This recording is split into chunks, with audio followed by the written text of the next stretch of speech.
So I've seen this super long reach excavator out here for several weeks now.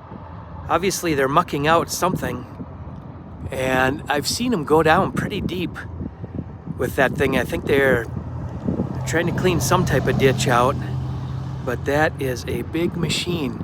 You can see a smaller excavator off to the side there, just around the corner, but that thing is a monster.